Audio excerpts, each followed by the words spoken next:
I actually did this analysis on Palantir versus Google versus Apple versus some of these other ones, and we put together a little table. We'll see if we could get that to show up here. And there were a couple companies that are like, you know what, they're great companies, but do I really want to own something like, for example, Palantir? I think it was 100 times sales. Like that was just absolutely ridiculous. Right, let's take a look at this here. So Palantir, right at the top of the list. Right, this is Michael Burry. He was actually talking about shorting this company, and I kind of agree with him. Right, look at this: 115 times sales. You know, for a company to be worth that much, we're talking about they need to be 10xing their revenue like every year for the next couple of years, or else this is just insane. Like if you're not doing 10x your revenue every single year, this is completely absurd. And maybe they'll be able to do that. It's not impossible. It's possible that could happen, right? But what's the probability that's going to happen? And then also, if we're talking about the scenario that might happen from, Ray Dalio's How Countries Go Broke, what he talks about is because we're in a different situation right now, we might actually see when the Federal Reserve lowers interest rates this time around, we might see interest rates actually go up rather than down, right? Because what happens typically is when the government cuts interest rates, they will lower short-term interest rates, right? They'll lower the overnight lending rate to banks, right?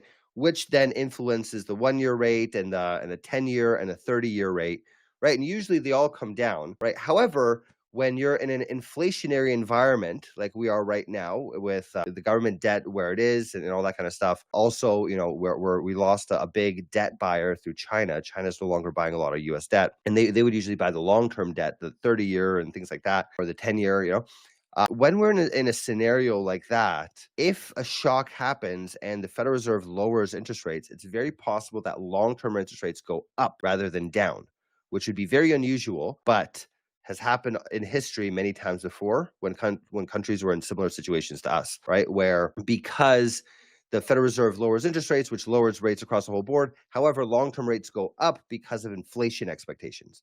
So if inflation goes up, then long-term rates go up. And if long-term rates go up, companies like this get hammered. These things get hit very hard because all of their money is not coming in today. It's coming in a year, in 5 years, in 10 years. You're expecting this thing to grow, right? Which is okay, even if the company doesn't get affected and it's still going to grow very quickly, then you're still going to have a problem because these cash flows are being discounted at a higher rate going out further. So Palantir, to me, that's right on the chopping block, right? AppLovin, this is also pretty high, 34 times sales. I know they've been growing fast. They've been doing really well. Cloudflare, CrowdStrike, Broadcom, NVIDIA. Look at this. These are all names that have been doing very, very well lately. However, if something were to turn against it, these could be the ones that fall the fastest and the hardest.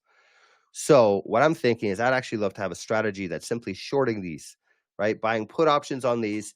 Hopefully I'm wrong, right? Hopefully this doesn't happen. Hopefully we don't go through that scenario. If I'm right, these things could pay off big time. You own a put option on a Palantir, and if this thing falls 80%, you can make a heck of a lot of money trading the put options. So that's kind of what I've been thinking about lately. So what do you think about that? Put it into the comments. Let me know. I respond to all of your comments. So I'm very interested to hear what you thought about the video and what do you want to see next. And of course, if you're interested in any of this stuff, go check it out at botspot.trade.